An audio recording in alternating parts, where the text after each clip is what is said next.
morning class 10 students, welcome to my LOA channel. My name is Madhu Ahuja. As you know, we have started with 10 का दम series and I hope आपने पिछली video part 1 देखा होगा और आपके लिए वो काफी यूजफुल रही होगी. So let's start part 2. This is also from chapter 1. Okay let's, आपको मालूम है, एक बार मैं फिर आपको बता देती हूँ, 10 का दम में हम 10 क्वेश्चंस जो हैं विद आंसर्स डिस्कस कर रहे हैं, जो कि हमें लगता है आपके बोर्ड के लिए इंपॉर्टेंट होंगे. Okay let's start with question number 1. देखो बेटा, differentiate between exothermic and endothermic reaction, right two example. ये बहुत ही सिंपल क्वेश्चन है जो आपके एक्सरसाइज में भी, एनसीईआरटी में भी दिया हुआ है, बट ये थोड़ा इंपॉर्टेंट है, इसलिए हम इसको डिस्कस कर रहे हैं. ठीक है, देखो exothermic reaction and endothermic reaction क्या होती है. Exothermic reaction in which heat released along with the formation of products are called exothermic reaction. जिस रिएक्शन में हीट बाहर निकलेगी, यानी आप प्रोडक्ट साइड पे हीट लिखोगे तो उसको एक्सोथर्मिक रिएक्शन कहते हैं. फॉर एग्जांपल देखिए, जब कार्बन ऑक्सीजन के साथ रिएक्शन करता है यानी बर्न करता है तो कार्बन डाइऑक्साइड गैस निकलती है, साथ में हीट निकलती है. अब हीट क्योंकि आपकी प्रोडक्ट साइड पे है, इसलिए ये एक्सोथर्मिक रिएक्शन है. अनदर एग्जांपल हमने पिछली क्लास में भी देखा था. This is about calcium oxide. We call it calcium oxide को हम क्या बोलते हैं, चूना, और यू कैन से क्विकलाइम. ठीक है, quicklime is common name. Quicklime is going to change into slaked lime. ठीक है, तो क्विकलाइम जो है आपका स्लेट लाइम में चेंज हो रहा है कैल्शियम हाइड्रोक्साइड में. जब चूने को पानी में डालो तो वो किस में और चेंज हो जाता है, स्लेट लाइम में. और अगर आप कभी व्हाइट वॉश वाली जगह पे देखो जहां चूना यूज होता है, तो अगर आपने देखा हो तो वो बहुत गर्म भी हो जाता है, यानी lot of heat evolve. Okay, so यहाँ ट्राइंगल का मतलब हीट.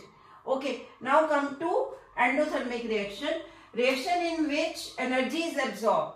अब ड्यूरिंग रिएक्शन अगर एनर्जी एब्सॉर्ब हो रही है, इसका मतलब क्या है कि जब हम हीट करने में कोई रिएक्शन होती है आफ्टर हीटिंग, तो वो हो गई आपकी endothermic reaction. For example calcium carbonate को, ये कौन सी रिएक्शन है, दिस इज देखो बेटा, ये वाली कौन सी रिएक्शन है, this is example of combination reaction. क्योंकि लेफ्ट साइड, साथ साथ मैं आपको ये भी करा दूं, ठीक है, लेफ्ट साइड आपके दो रिएक्टेंट्स है, राइट साइड सिर्फ एक ही प्रोडक्ट है. ठीक है, सो दिस इज कॉम्बिनेशन रिएक्शन. और ये कौन सी है, कैल्शियम कार्बोनेट को जब हम हीट करते हैं, changes into calcium oxide and carbon dioxide. एक कंपाउंड ब्रेक हो रहा है 2 में, तो this is example of endothermic. तो है क्योंकि हीट की प्रेजेंस में हो रहा है, but this is example of decomposition reaction also. ठीक है, another is FeSO4 break down करने में Fe2O3 plus sulphur dioxide plus sulphur trioxide, इसमें चेंज होगा. This is also example of decomposition reaction. तो इसका मतलब सारी डीकंपोजिशन रिएक्शंस क्या हो गई, क्योंकि वो किसी एनर्जी की प्रेजेंस में ब्रेक डाउन होता है, चाहे वो सोलर एनर्जी हो, इलेक्ट्रिकल एनर्जी हो, या दिस थर्मल एनर्जी हो, हीट करने पे हो. तो ये सब क्या है, डीकंपोजिशन रिएक्शंस एंडोथर्मिक भी हैं. Okay, now second question is name 2 components that are necessary for rusting of iron. You know rusting of iron means corrosion. ठीक है बेटे, rusting means corrosion of metal, iron metal. ठीक है, यहाँ पे आप there is one metal non metal, chapter 3 में आपकी एक एक्टिविटी भी है. You can see here, I am showing your NCERT page also, जिसमें क्या है, 3 टेस्ट ट्यूब्स बनी हुई है. पहले में क्या डाला गया, iron nail and water, you can सी. दूसरे में आयरन नेल, वाटर, और ऊपर एक लेयर किसकी है, ऑयल की. और तीसरे के केस में एनहाइड्रस कैल्शियम क्लोराइड डाला गया है सिर्फ, और पानी नहीं डाला गया। दैट मीन्स पहले केस में क्या हुआ कि उसको ऑक्सीजन एंड वाटर दोनों मिल रहे हैं, उसमें रस्टिंग होएगी। दूसरी टेस्ट ट्यूब में क्या है कि उसको वाटर तो मिल रहा है बट ऑक्सीजन नहीं मिल रही, क्योंकि ऑयल ऊपर, ऑयल की लेयर आ गई ऊपर, which cut off the supply of oxygen. And third case में उसको वाटर नहीं मिल रहा, ऑक्सीजन तो मिल रहा है, water, because anhydrous calcium chloride, anhydrous means बिना पानी के, कैल्शियम क्लोराइड की कैपेसिटी होती है टू एब्जॉर्ब वाटर, तो जितना मॉइस्चर एयर में था उसको कैल्शियम क्लोराइड ने एब्जॉर्ब कर लिया। So third test tube is without water. तो second and third test tube में कहीं पे भी आपको रस्टिंग नहीं होगी, फर्स्ट टेस्ट ट्यूब में रस्टिंग होगी। ये डायग्राम बेस्ड भी क्वेश्चन आ सकता है, ठीक है, डायग्राम बना होगा और आपसे यही सेम क्वेश्चन पूछा जाएगा। तो यहाँ पे answer is oxygen and water. Okay, now बेटा अब क्वेश्चन नंबर 3 देखते हैं। Silver article generally turns black when kept in open for few days, why? ठीक है, सिल्वर के ऑर्नामेंट्स आपने घर में देखे होंगे, कुछ समय बाद वो काले पड़ जाते हैं, ऐसा क्यों होता है? Because it reacts with atmospheric sulfur and change into silver sulfide, which is black in color, and this phenomena is called corrosion. अब अभी आपने क्वेश्चन नंबर 2 में देखा था कि rusting of iron is one example of corrosion, ठीक है, तो उसमें ऑक्सीजन और वाटर दोनों चाहिए, और rust is nothing but iron oxide, ठीक है, ऑक्साइड लेयर बन जाती है, ठीक है। But in case of silver, silver के केस में ऑक्साइड की जगह किसकी लेयर बन रही है? सल्फाइड की, एंड इस फिनोमिना को बोलते हैं कोरोजन। ओके, तो कोरोजन पे आज हमने 2 क्वेश्चंस हमने डिस्कस किए। अब बेटा हम क्वेश्चन नंबर 4 डिस्कस कर लेते हैं। Classify the following reactions into different types, ठीक है, वैसे तो हम साथ साथ कर ही रहे हैं डिफरेंट टाइप्स, पर यहाँ पे I have taken 3 examples also कि इस तरह का भी क्वेश्चन आ सकता है। देखो बेटे, यहाँ मैंने लिया सिल्वर नाइट्रेट, जब सोडियम क्लोराइड के साथ, दोनों ही एक्वस कंडीशन में है, सोडियम क्लोराइड के साथ रिएक्शन करेगा तो it will change into silver chloride and sodium nitrate. पहले तो देखिए इसमें मेटल्स कौन कौन से इन्वॉल्व है, सिल्वर एंड सोडियम, और there is a exchange of ions, sodium ने सिल्वर की जगह ले ली और सिल्वर ने सोडियम की जगह ले ली। तो ये किस तरह की रिएक्शन हुई आप ऑलरेडी कर चुके हो, डबल डिस्प्लेसमेंट, ठीक है, डबल डिस्प्लेसमेंट रिएक्शन। एंड दूसरी चीज, अगर आप प्रोडक्ट साइड में देखिए तो यहां पे ये बना है सॉलिड और ये एक्वस, यानी सॉलिड फ्लोटिंग इन लिक्विड, तो ये क्या हुआ? पीपीटी। पीपीटी का सिंबल ये डाउनवर्ड एरो भी होता है या पीपीटी लिखा होता है। तो प्रेसिपिटेट अगर बना है तो ये दूसरी एक और तरह की रिएक्शन होगी, we call it precipitation reaction, ठीक है, प्रेसिपिटेशन रिएक्शन। ओके, अब आ जाते हैं इसके ऊपर, दिस इज KClO3। देखो यहां पे सिंगल कंपाउंड है विच ब्रेक डाउन इनटू 2, तो सिंगल कंपाउंड 2 में ब्रेक हो रहा है, तो ये कौन सी रिएक्शन हुई? Decomposition reaction. और डीकंपोजिशन में भी this is symbol of heat, अगर हीट है तो ये किसकी हुई? थर्मल डीकंपोजिशन रिएक्शन, ठीक है। अब इसमें अभी हमने किया क्योंकि हीट एब्जॉर्ब हो रही है, तो दिस इज एंडोथर्मिक ऑल्सो। हमेशा याद रखिए सारी डीकंपोजिशन रिएक्शंस ऑलवेज एंडोथर्मिक भी होती हैं, क्योंकि डीकंपोजिशन रिएक्शन बिना एनर्जी के नहीं हो सकती, चाहे वो सोलर एनर्जी हो, इलेक्ट्रिसिटी हो या फिर वैसे ही हीट किया जाए। ओके, नाउ थर्ड टाइप करने से पहले लेट मी, आप स्क्रीनशॉट ले लीजिए इसका। Let me rub this. This is example of oxidation reduction reaction, redox reaction। अब जरा देखें, इसमें हम redox reaction में हमने एरोज बनाए थे। Let's draw arrows. देखो, कॉपर से कॉपर तक जाए अगर रिएक्टेंट टू प्रोडक्ट, देखिए यहाँ पे पहले कॉपर के साथ ऑक्सीजन लगा हुआ था, अब कॉपर है अकेला, यानी removal of oxygen means reduction. और यहाँ पे देखिए हाइड्रोजन अकेला है और यहाँ पे ऑक्सीजन लग गया, तो addition of oxygen means oxidation.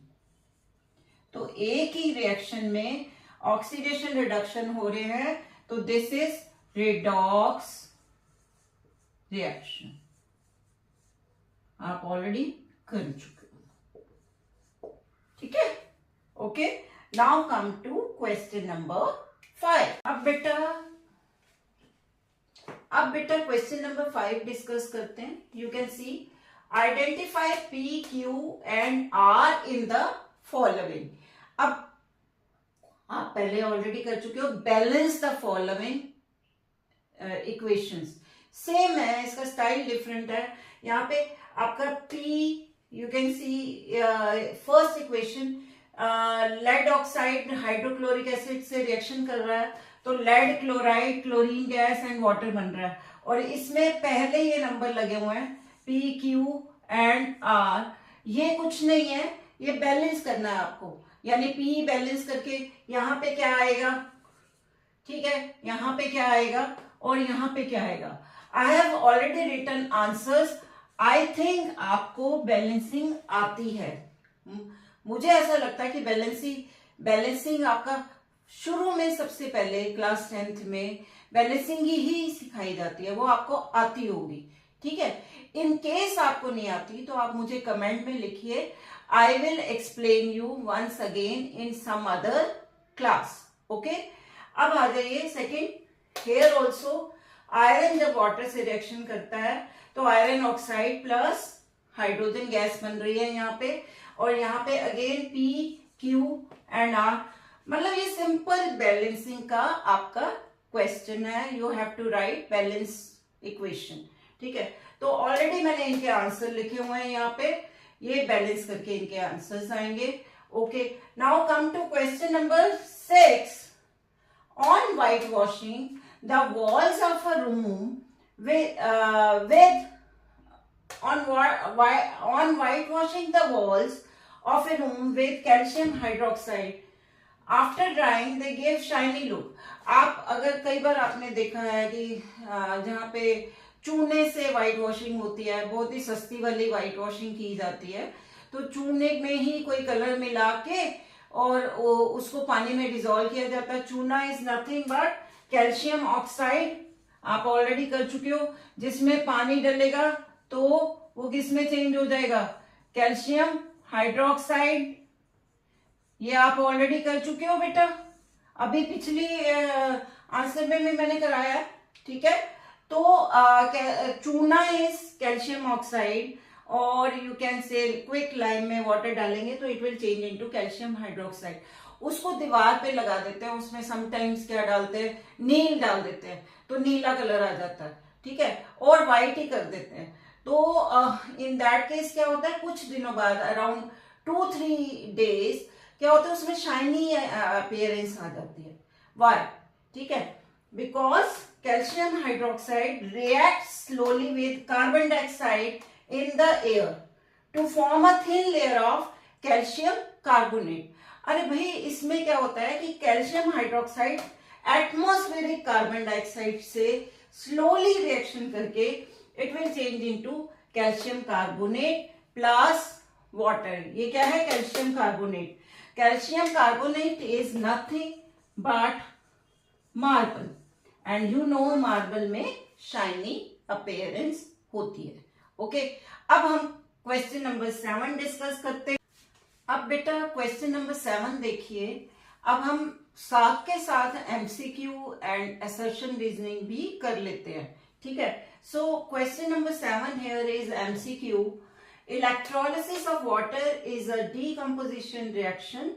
The mole ratio of hydrogen and oxygen gases are liberated are.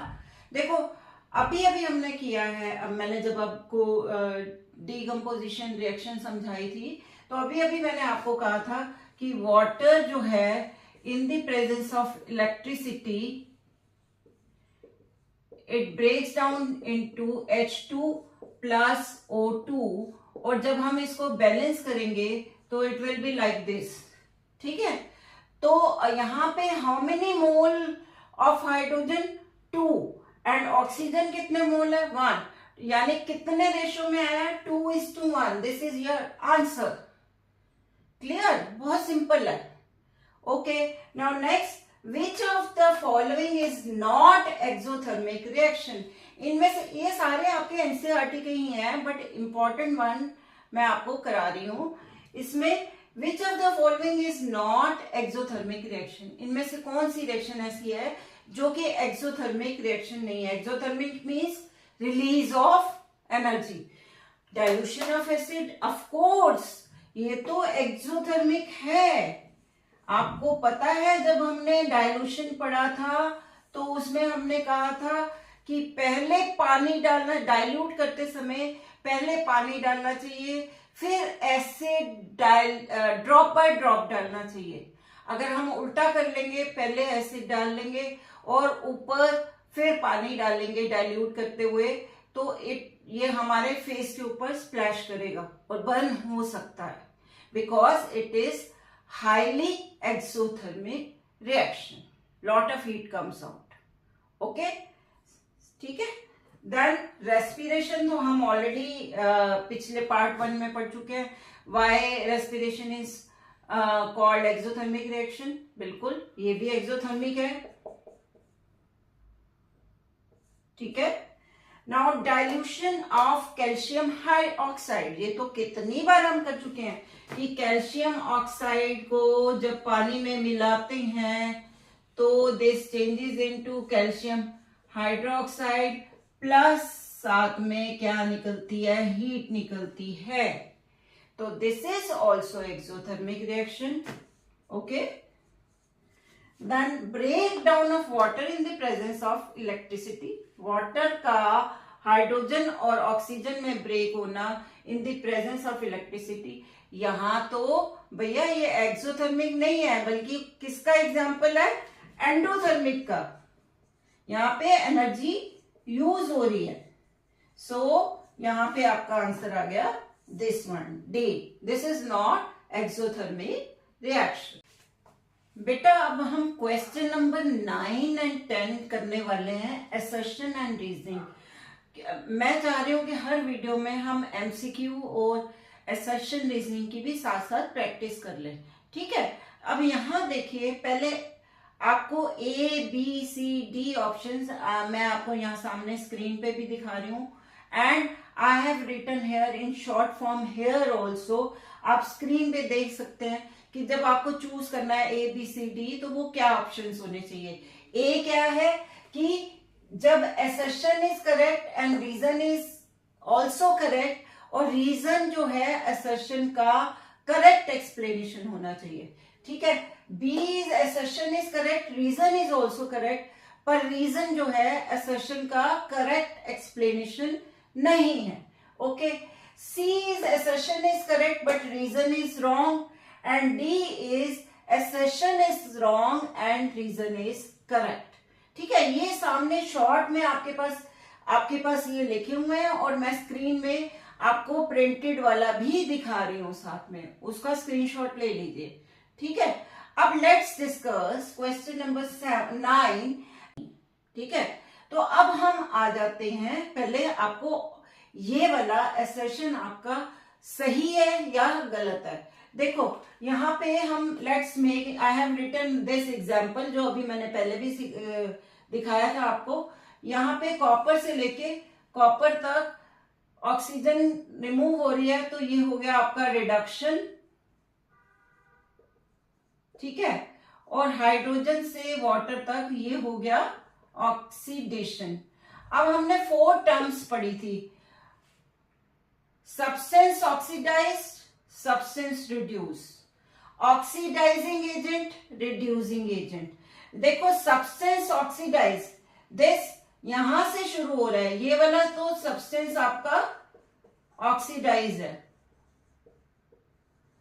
और you can say oxidizing substance, और ये हो गया आपका सब्सटेंस रिड्यूस्ड। ठीक है, जहां से आपका this arrow starts for reduction and oxidation, ये तो इनके सब्सटेंस हो गए। अब मुझे बताइए एजेंट क्या होते हैं? एजेंट मीन्स विच कोई भी काम करने में हेल्प करते हैं जो, ठीक है। तो यहां पे एजेंट का मतलब क्या है? ऑक्सीडाइजिंग एजेंट का मतलब क्या है? जो ऑक्सीडेशन में हेल्प कर रहा है, जो ऑक्सीडेशन में हेल्प कर रहा है। ऑक्सीडाइजिंग आपका सब्सटेंस है, ये हाइड्रोजन को क्या मिल रहा है? ऑक्सीजन मिल रही है, ठीक है। तो हाइड्रोजन को ऑक्सीजन कहां से मिल रही है? यहां से।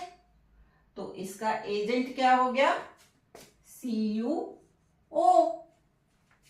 Got it. अब सिमिलरली रिड्यूसिंग एजेंट, यहां एजेंट की बात हो रही है, सब्सटेंस की बात नहीं हो रही। रिड्यूसिंग एजेंट मीन्स जो उसको रिड्यूस करने में हेल्प कर रहा है। रिड्यूसिंग सब्सटेंस क्या था? ये इसने क्या किया? यहां से यहां आने में ऑक्सीजन को रिमूव कर दिया। अब ये ऑक्सीजन को रिमूव तभी हो पाएगा ना कि इसको कोई लेने वाला हो। इसको लिया किसने था? इसने था। तो इसका रिड्यूसिंग एजेंट हो गया H2। ध्यान से देखो बेटा, ये आप ऑलरेडी कर चुके हो, इसलिए मैं इन शॉर्ट करा रही हूं, ठीक है। तो इसका मतलब क्या हुआ? जो ऑक्सीडाइजिंग सब्सटेंस है वो रिड्यूसिंग एजेंट भी है, और जो रिड्यूसिंग सब्सटेंस है वो ऑक्सीडाइजिंग एजेंट भी है। तो यहां पे यही कहा गया, an oxidizing agent is always reduce in the reaction, यानी ऑक्सीडाइजिंग एजेंट रिड्यूसिंग सब्सटेंस भी होगा। Yes, this is true. So बेटा यहां पे an oxidizing agent is always reduce in the reaction, this is true, and reason is also true in terms of electronic concept. An oxidizing agent is a substance which gains electrons. So this is correct explanation also.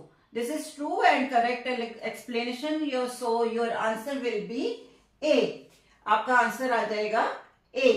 Okay, अब आ जाइए 10th पे। assertion में क्या है?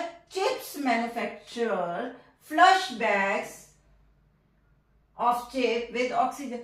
आपने देखा है कि जितने भी चिप्स के पैकेट होते हैं उसमें हवा भरी होती है, ठीक है। क्या वो ऑक्सीजन गैस होती है? नो। कौन सी गैस होनी चाहिए? So this is wrong, false है। कौन सी गैस होती है? इनर्ट गैस, नाइट्रोजन वगैरह। और क्यों भरी जाती है ये गैस? क्यों भरी जाती है? रेंसिडिटी को रोकने के लिए, क्योंकि जितने भी ऑयल एंड फैट है वो ऑक्सीजन के साथ रिएक्शन होके ऑक्सीडाइज हो जाएंगे और उसका स्मेल एंड फूड का टेस्ट बदल जाएगा, ठीक है। This is called rancidity and that food is called rancid food, ठीक है। तो यहां पे रीजन लिखा हुआ है, food containing oils and fat are oxidized and this process is called rancidity। ये तो ट्रू है भाई।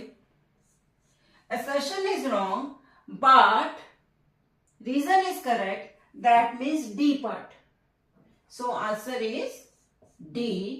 so by this we have completed part 2 also of Das Ka Dam।